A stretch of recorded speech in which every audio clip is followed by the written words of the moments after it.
This paper came up late last year.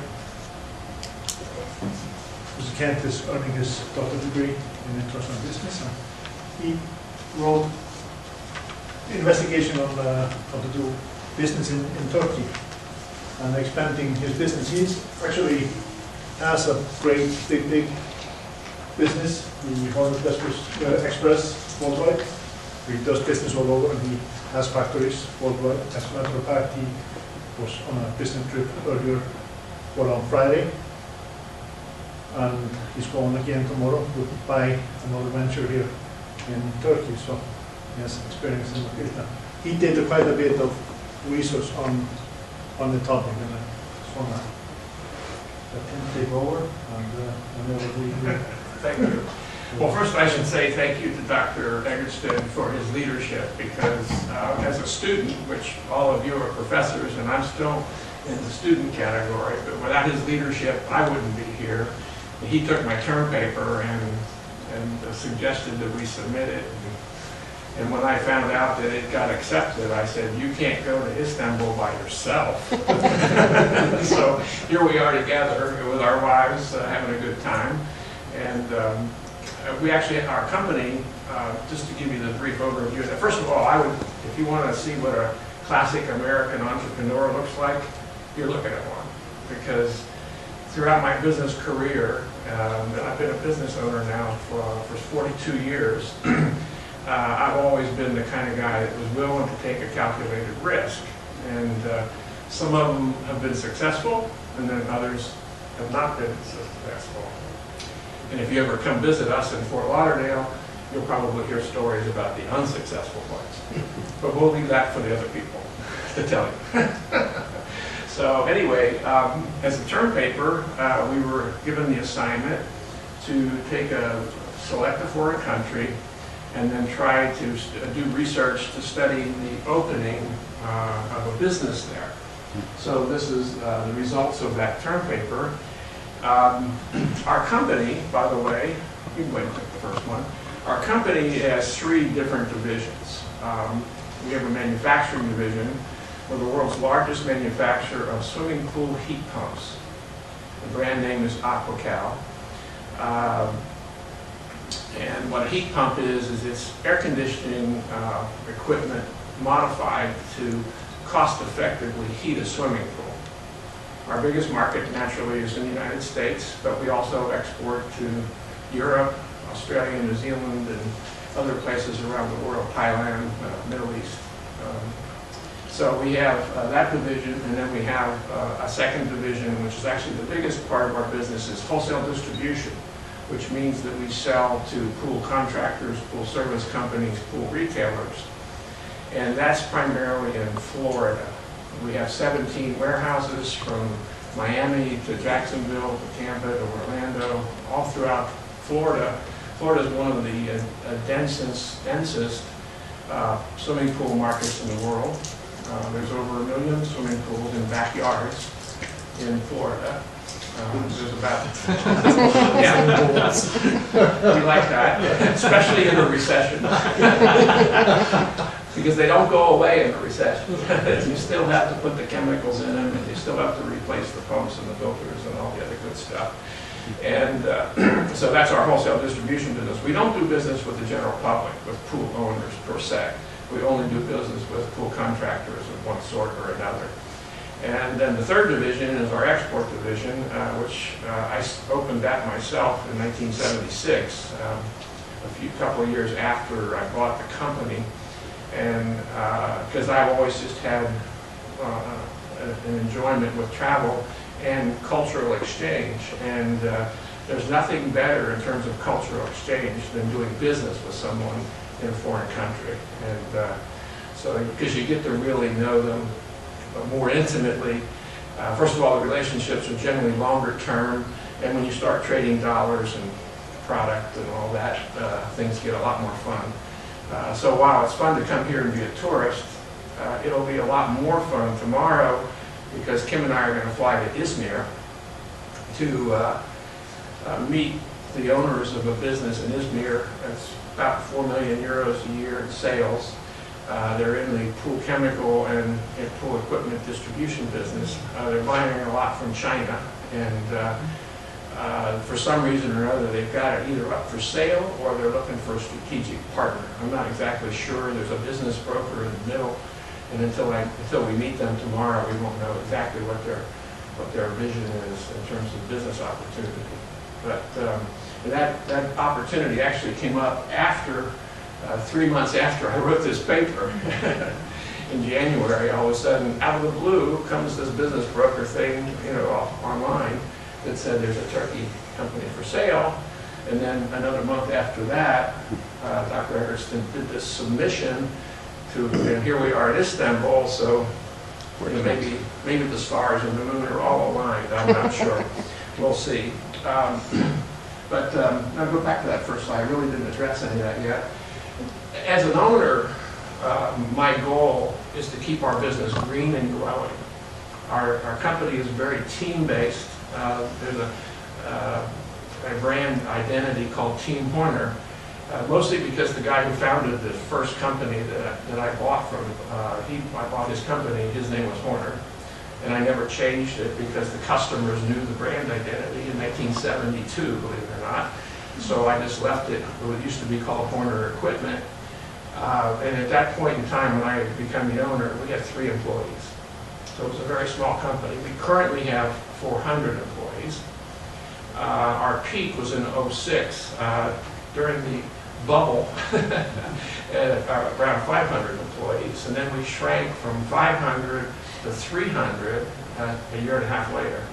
That was painful because, letting people go who are doing a good job is not a happy human event.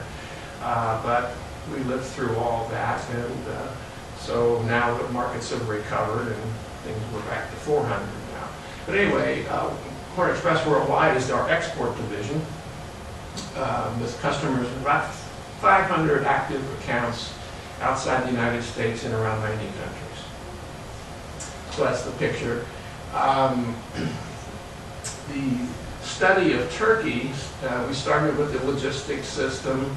And of course, one of the other issues is, well, how well do the 2 countries get along? Because it's easier to do business in some countries than others.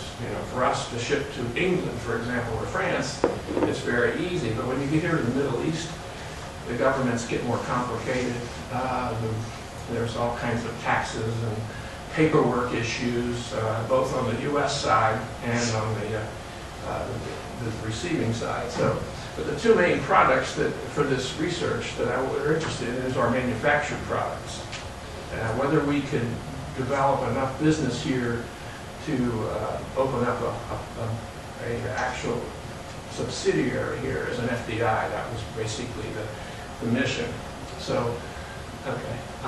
And just in terms of a brief overview of Turkey, 75 million people, 35 million in the middle class, which is the normal place that the swimming pool industry fits, is the middle class, and of course the upper class. Economic growth rate in Turkey was 9.2%, and there's a strong history of bilateral trade with the U.S. And the year I chose, I don't remember what it was, but it was 2013. This came off of the 2013 data. So the strategic objectives in terms of opening a business are efficiency, flexibility, and understanding what we're getting into from a cultural standpoint. Because I've had enough experience over the last 40 years with cultural diversity to know that this can be a major issue. Since we have a little time, 4 times I've opened businesses in Europe by hiring someone to create a business platform for us, a local. Once in Belgium, once in Holland, twice in France, and once in Germany. And in all cases, 2 years later, I closed it down because we couldn't grow the business because the person who I hired just didn't get the job done. So listening to some of the other cultural, contextual issues,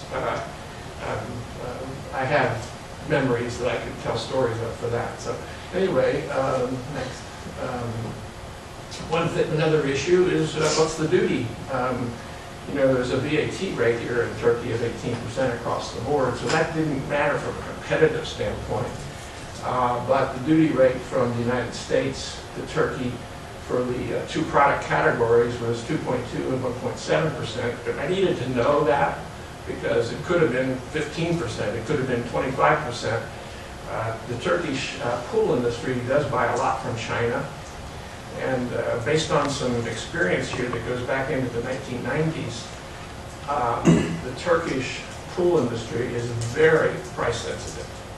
It's all about the price. It's one of those places where they care more about price than they care about quality.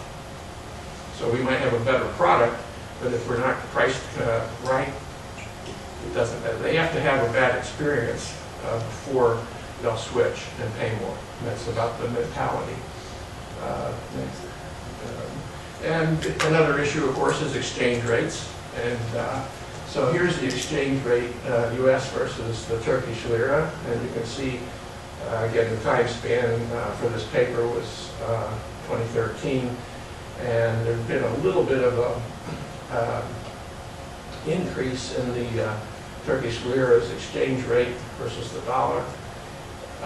So it's got a little stronger during that period, and right now it's right around that same 2 to 1 mark that it was last year when this paper was done.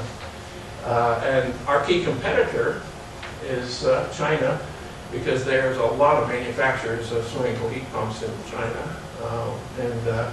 So that was relevant to my comparison in terms of can we be competitive with the Chinese in terms of the exchange rate factor. So that, and then another thing that I discovered during my research is there's some really great websites in terms of generic information relative to it, is the different economic regions with different investment incentives if you're going to make an FDI here. And so the red ones are the more developed marketplaces, including Istanbul. You can see that up there in the northwest corner. And it's mostly these areas where there's a lot of tourism right along the coast there. But if you go over to the eastern side of the country, of course, in the mountain areas and all that, it's very undeveloped. And the incentives are greater there, but of course, you have to be selling products that somebody's going to buy. And in this case, we need to focus in the areas where tourism is a healthy part of the economy. So another interesting thing is that Turkey is the 13th largest American-based FDI receiver in the world. And that's kind of a good thing in terms of we wouldn't be the first ones to do it. So I liked that. That was a positive. And then this is a little bit of history in terms of the impact of the recession and what happened here in terms of inflows. You can see what happened. Turkey was really doing well with the U.S. until the recession, and of course all the American companies have pulled back in terms of any form of risk-taking. So that hurt it a little bit. And then of course the next big issue is what about the cultural compatibility? And cultures that reward risk-taking react better to new technology. And wow, we've been making heat pumps since 1982. So it's not new technology in the United States. If you bring something here that they've never seen before, it is new technology. And it may or may not be a good thing from a cultural context standpoint to bring new technology to a place like Turkey. Of course, everyone knows that this is the cultural bridge between the Middle East and Western Europe. And we've already heard from other speakers about the collaborative culture here. And relationships are extremely important here, extremely important. So, I also touched into the European Union and the history of why Turkey has not been accepted in the European Union. That third bullet there is one of the key things that you read about when you do the research. Corruption, business corruption, is pretty accepted here. And earlier in this trip, on Thursday, I had lunch with a guy from the swimming pool industry here in Istanbul. He's a part owner of a family business that now makes pumps and filters and pool equipment. 20 years ago, when we were first started selling here, he was a customer of ours, and eventually they started making their own stuff. So we don't sell him anymore, but I still have a nice relationship with him. And his name is Salim. And so I asked him about corruption in the pool industry specifically. And what he told me was, he says, every pool builder that he knows, and he knows them all in this country, only declares half of the wages of their employees. And the other, because whatever you pay in wages, you have to pay an equal amount to the government in social taxes. So they declare, all of them declare half, and then the other half they pay under the table. So that's another issue. That's why I asked about corruption in the other room before as well. So that's kind of sets you back a little bit, because I don't, as an American, at least in our company, I have avoided any customer who wanted kickbacks or any kind of double dealing stuff. I don't want to deal with, regardless of what country it's in, it doesn't matter. The first time it ever came up for us was in Venezuela, and I just said, yep, we don't want to do that, sorry. And so we never did business with the guy. You know, he didn't own the company, and he was the purchasing agent, and he wanted a commission on the side. I said, I'm sorry, I can't do that stuff. So we never did business with him, and that was okay. Anyway, so that's a big issue for me. So one of the other things that I did, that kind of led me into the thoughts about, well, what are the cultural characteristics in Turkey, and what are the cultural characteristics in the U.S., because we're very American as a company.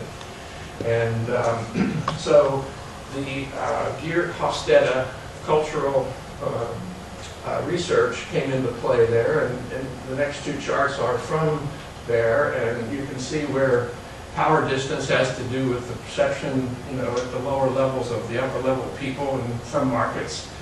In some cultures, there's a huge distance, and in others, there's a much lower one. Individualism, masculinity, and uncertainty avoidance, risk tolerance, the four, and those are the Turkish ones, and you can see these are the American ones.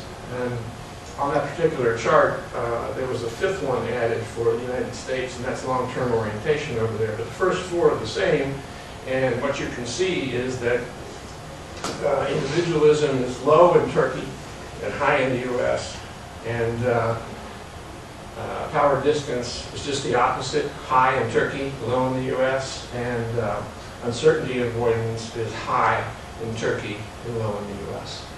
from a measurable standpoint, which I think is significant in terms of if I end up with a Turkish business partner, or if I ended up buying a company or starting a company here, but I've got Turkish employees, how entrepreneurial are they going to be relative to my expectations, things like that. So it's sort of a summary in terms of the differences of the Turkish culture. Is very aligned with collectivism, high avoidance of uncertainty, and low levels of power distance. So there's no history of risk-taking here as compared to the U.S., where as part of our fabric of society, I think. And entrepreneurship, based on the research I did, is understood. And there is some impact based on government and government involvement. And I don't want to repeat what's on there, but you've already heard that part.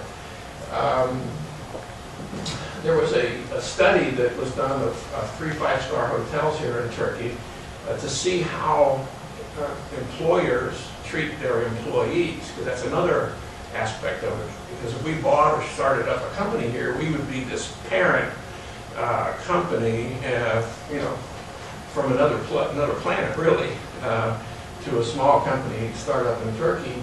And so I thought, well, let's look at a type of business where employee performance is really important, and five-star hotels are certainly one. We have high expectations in five-star hotels when we have any exchange with employees.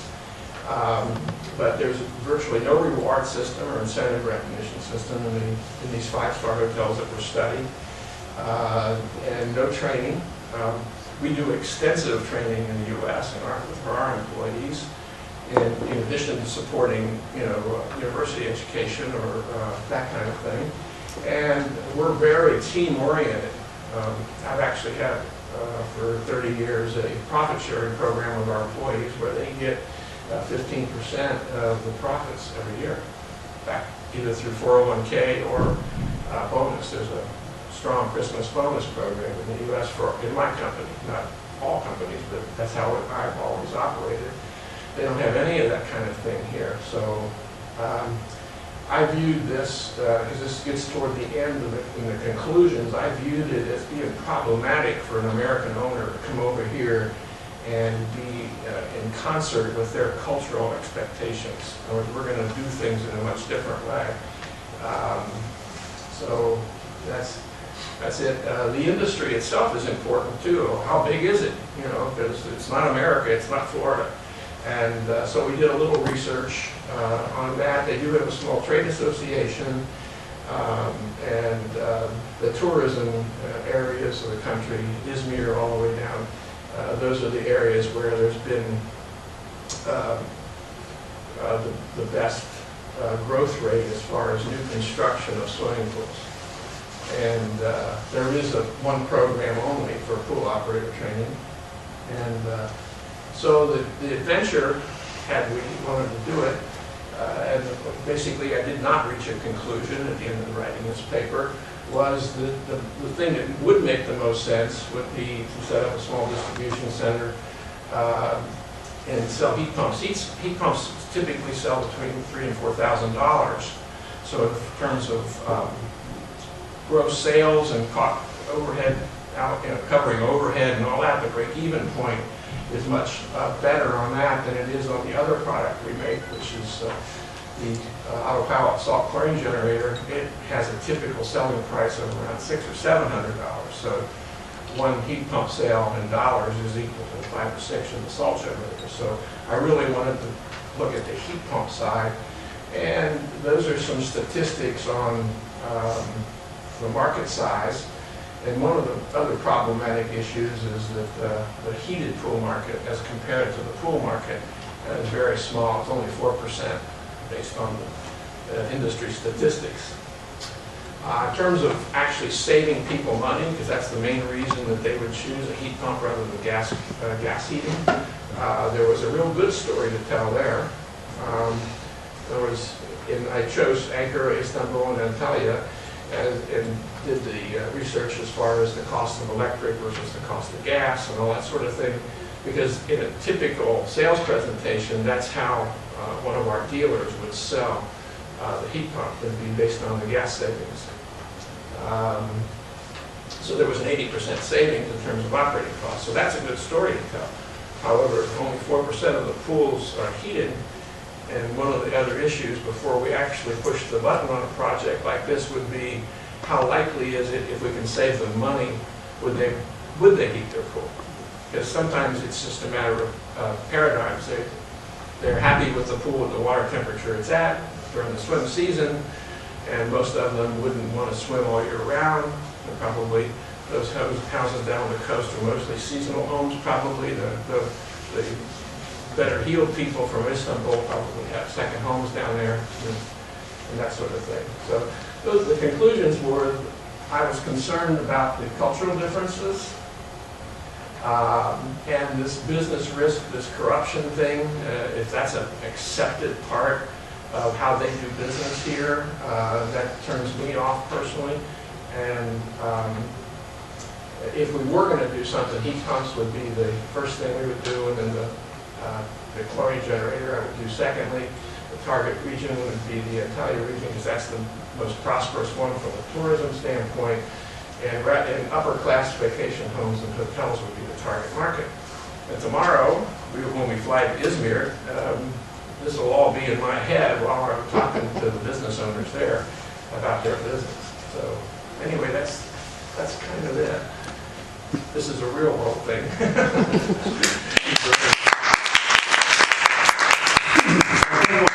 He ended it up with non-conclusion, being a case study, that would be then for the students to have their own opinion based on what decision they would make.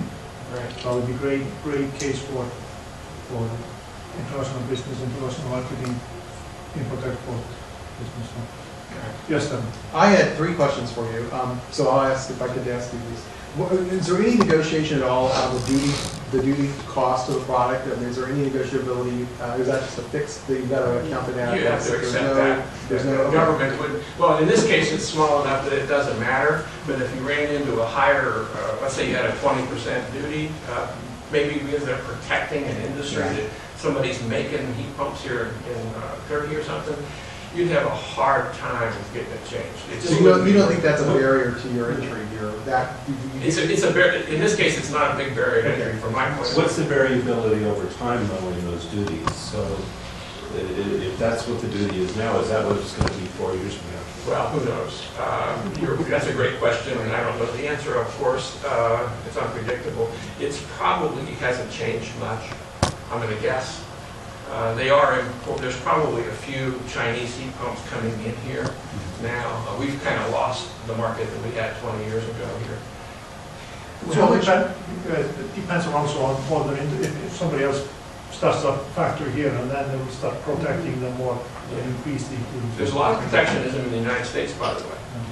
Incredible amount. In the chlorine side of our business, there's 3 large manufacturers of chlorine in the U.S., and they've, over the last 5 or 6 years, spent an incredible amount of money getting the federal government to put in barriers against the Chinese to a point where now the cost of chlorine in the United States is much higher than it is outside the United States. Is there any cost to modify the product for the Turkish market, or is it minimal modification, if any, to? We make both 50 cycle and 60 cycle machines. That's the power is the main difference. Metric outside the United States in Japan and England and Australia are the only ones that are not using metric. For example, plumbing hookups for water are in metric outside the U.S. and then of course the power outside the United States is 220/50 cycle instead of 110 or 220/60 cycle. So there is some impact on that. We use a different compressor in the heat pump if it's 50 cycle. But we're already doing all that. So it's not we engineer everything to be global. And what's the last question for me? I'm sorry, thank you for That's entertaining okay. these. What's the life cycle of your product? So you mentioned the market share and all that. How often would someone be replacing? The heat pump life cycle is typically about 15 or 20 years. It's kind of like your refrigerator. It's built to last a long time. Your air conditioner doesn't fall apart. The gas heater, interestingly, that's another one of the argumentations that you get into, because the gas heater will typically have to be replaced every 5 to 8 years. So even though they cost a little bit more, the heat pumps are going to last twice as long, and then of course they're operating at about 20% of the cost of the gas. And you don't get into the maintenance, the sort of service maintenance. That's your distributor network or your sales people. That's your other. The service of the pools. Yeah, that's we don't that's your customers. That's what they do. Okay. We do have to support the warranty period and actually after warranty period of service on our products. And so we do training on how to do the warranty support. That's a big deal for us. And the heat pumps, typically, in a place like this, the heat pumps would be serviced by an air conditioning contractor. Typical parts available for. Correct. And then sometimes, I'm not sure, they have also been able to use those condensers, the heat pumps, to use them then in summertime to cool the house, and then in wintertime to heat up the pool. That is possible. So, yes. I assume you've already talked to the individual that's over here. So I guess I'll start it. Are you looking to buy a wholesale and start shipping product here, or build it here this project was focused on doing an FDI, opening a small distribution center Okay, here, and hiring that's what a I couple thought. of people, and then seeing how it goes. Okay. This acquisition opportunity is, again, through a business broker, so I haven't actually talked to or met the owners of the business yet. The business broker is here in Istanbul, the company's in Izmir, and tomorrow night I can answer that question. And then, okay, I was looking or thinking about some of the legal constraints that if you would buy the wholesale and take it over yourself and that individual, do they have non-compete clauses here in this country Well, that could be enacted? that'll be one of the many Yeah. things that would be explored, let's just say. Non-competes are kind of interesting. I bought a company in Connecticut Yeah. about 1999, and I signed a 3-year agreement for those guys to work for us. Right. And they had an incentive, once they sold more than 1,000 units in a year, they were getting an incentive. They made a huge amount of money because we make a very reliable product. We had always had trouble with the market channel in the Northeast. So they opened up the market channel for us. They made a lot of money. And then 6 months before their contract ended, and we had a non-compete, they started clandestinely developing a competitive product. And I sued them, and I collected. It just took a lot of money in legal fees to collect. So Exactly. the non-compete agreements are more as much psychological as they are actually of any great value from a financial standpoint. At least at the business level that our company Slightly is. more. So, yeah, that's, you list a number of, in some ways, I'm more concerned with the cultural differences. You mentioned that as a major concern. But what kinds of things would you like to see that would motivate you to move ahead? Or maybe the contrary, what kinds of things would you see that would cause you to pull back? Well, corruption's a big deal for me. Okay. I don't want to have somebody over here auditing the books and checking how many machines are sold and all that kind of, counting the inventory every quarter or every month or something like that. If I can't trust people, then I don't want to be in business with them, either as a customer, a supplier, or as a collaborator. Well, how do you get a handle on that as you negotiate, as you try to move forward on your decision? I mean, oftentimes, I suppose you could talk about a general society, but for the person you're dealing with, you don't say, I'm going to be kind of, you don't say, are you corrupted? No, that's a question, and it comes down to a personal judgment and then risk-taking in terms of, am I going to trust them?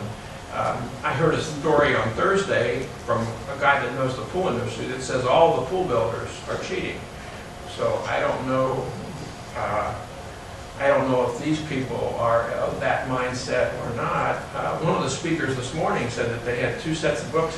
I don't know if you were in the room, but they had the old style books, everything on hand, and then they got the computerized, all the stuff that you and I are used to in the United States. Well, I wonder, is there a set of handbooks off on the side on this company? And I'll ask them that question. And I also want to look at, typically part of the due diligence when we look at the tax returns versus what they tell you in terms of sales and all that stuff. Well, there you know that they cheat. The tax returns. Sure. They could. No, that is in many countries that is a national pastime. Yeah. No, it is. No, he's right. Well, you missed the story when you weren't in the room, but there's a guy who's a veteran of this industry who lives here that I've known for 20 years, and I trust him totally. And he told me that all of the pool builders in Turkey only declare the wages for their employees at 50% of their value because they have to give the government whatever if they pay them, they have to pay an equal amount to the government for social taxes and stuff. So they all just declare half of their wages and then pay the employees the other half under the table. And it's an accepted thing. But you make a distinction here, I think, as to business risk, where you talk about the corruption influence, but you also have cultural differences, and I want to get to that one. I think you were talking about the willingness to innovate. Well, that goes into, yes, sir. They're less, they're more collectivist and less independent, individualist, like Americans. Everything's built on the individual, and here it's much more collectivism. So those are other areas for me to explore. One of the, from a business standpoint, there's the culture in general, and then there's the people specifically that you're dealing with. Because there's a corruptive practice here doesn't mean that every company practices corruption. So this is where judgment comes in, and I'm not in a hurry. One of the things I've learned is not to be in a rush. So I want them to, I can find out more once they get comfortable with me, and once you get into a less guarded situation. Like tomorrow, it's our first meeting. The business broker is going to be there. Well, if I come back another time or two and take, I'll get them into a much more comfortable position psychologically, and they'll start to tell me the whole truth. And the whole truth will be what will determine whether or not to move forward with this idea. That's my life. I'm allowed to ask a question. We recently visited 3 marble factories, and that was the first time you've done a personal site visit with people that you do business with. After that day, did you discover any cultural differences that you would say would be a major concern to see? Well, we didn't mention it, but we also import. We have a new division that's not even up in this paperwork, in this program, where we're importing travertine marble from 3 different suppliers in Denizli, which is about a 45-minute flight from here, more in the center of the country. And so we visited the 3 factories and met the owners, and since we're buying from them, what we really want is their product, and if the product is good, we're happy. They've been paid, and all that. In terms of trust, I've found that the collectivist cultures like China and like here are much better business partners, because once you develop the relationship, because it's based on a personal, high context relationship, they're a lot more loyal. I mean, our American suppliers, they are not loyal. They are totally in it for themselves. 2 of the 3 companies are public, Pentair, and Zodiac is a French conglomerate, and the 3rd one is privately held, but equally the same. They're not loyal to any of the distribution, no matter how good a job we do for them. Supply chain management in the pool industry happens to be chaotic. So, but I'd much rather do our Chinese partner. The longest one is 6 or 7 years now, and he's also the biggest one. And after we were doing business with him about 2 years, one of our big customers tried to buy a container direct from him. Sent him a purchase order for container direct. The Chinese guy faxed it to us and said, "Here, you take care of that." Huh. So he put himself in my heart forever by doing that. And then I can tell you that would have never happened with an American supplier, ever. Yes, sir. In terms of trust, as you just mentioned, 1 or 2 issues. Trust between Americans and trust between Chinese or maybe here. How long did it take you to build up this trust to the other cultural groups? Because if there's no trust, you don't need very much time. Time is, yeah, that's correct. If there's no trust, all you have is a contract, and the lawyers sort it out. That's how it works in America. Unfortunately, it's a sad commentary on where American culture is today. It's very low context, in my opinion, at least the part of it that we deal in. It's time, and it's also face time. Kim and I and 2 of our vice presidents did a 22-day buying trip in China in May, 6 weeks ago. And I can tell you that every factory visit includes a lunch or a dinner or both. They want to get to know you, they want to know about your family, they want to feel that they've got some connection. And in one way, they don't even want to do business with you until they know who you are. So you have to be, this is part of the investment, you Yeah. have to be prepared to Yeah. make. First of all, just to be able to judge whether it's worthwhile. Right, that's right. Going into entering the long-term collection. Right, yeah. So the Chinese, I love them. I think they are just the most honorable people on earth. They're also tricky. Because they have, I'm not contradicting myself. They have, like, you can go to a Chinese manufacturer and he'll hand you his catalog and you'll say, well, you make all that stuff? He says, of course we do. The reason we insist on a factory visit before we buy from them is I want to see what they really make. Because behind the scenes, they do a lot of inter-trading. Even though they're very competitive with each other, they're also inter-trading with each other. And sometimes, maybe it's a 20-page catalog, they may only make 10 pages. As a distributor, I want to buy from the people who make it, not the people who are just in the middle trading it. So in order to not only get the best price, but also to develop the rapport and the relationship so that when new things come out, I'm always thinking about this from a long-term standpoint. If we want them to make something they aren't making, I want to know what they're capable of. Because we're actually helping this one company, Bridging China is their name, we're actually helping them expand their product because of their loyalty to us. Because we can see what the market needs are, and now I know totally what they can do and what they can't do. So I'm like their strategic partner in terms of new product development. So that enhances the relationship. Perhaps. Last question. Business risk. Business risk, you said, if something goes wrong with the agreement, i.e. the contract, which plays the key role in the US, maybe it's not so much in other countries. If it goes wrong, you say, oh, we can always go to litigate, and then you have trust in the litigation process. Do you have the same amount of trust in the litigation process here? Well, that's a question. Frankly, usually I'm one of those guys that normally would walk away.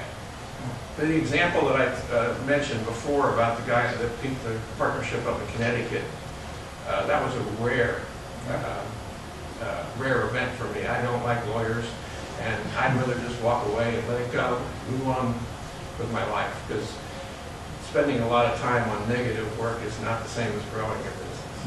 So that's a lot more effort required for no. It's not worth it, philosophically speaking. I'd rather just take my lumps.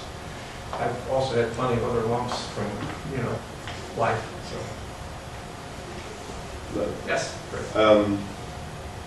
I'm just trying to draw an analogy between my own situation of heating my house and switching to electricity. And I heat my house with gas. And there's a whole plumbing system that comes in from the street. There's a whole boiler in my basement. And I know in Quebec, heating my house with electricity is cheaper. Just the hassle of pulling that heat pump off that boiler with the pipe in. I don't even listen to the supply of electricity. I just won't even bother. You are looking at a market where they heat their pools with gas, which means, I'm assuming, piping, plumbing, and all that stuff. So that whereas your electricity may be, what do you say, 50% cheaper? 80%. 80%, well, that's a big difference. But I'm looking at the total delivered cost. In other words, it's 80% cheaper, but I also got to pay to get all this stuff out and get it reinstalled and all that business. Do you think that will play a part at all? It's just the hassle of getting all that done. Well, here's what happens. Here's what happens. I don't want to be too invested in just the particulars of our business, but there's two opportunities for us to sell one of our products against a gas heater. One is when it's first built, okay, new construction. Yeah. The owner can decide which way to go. And when the life cycle of the product he's got is dead.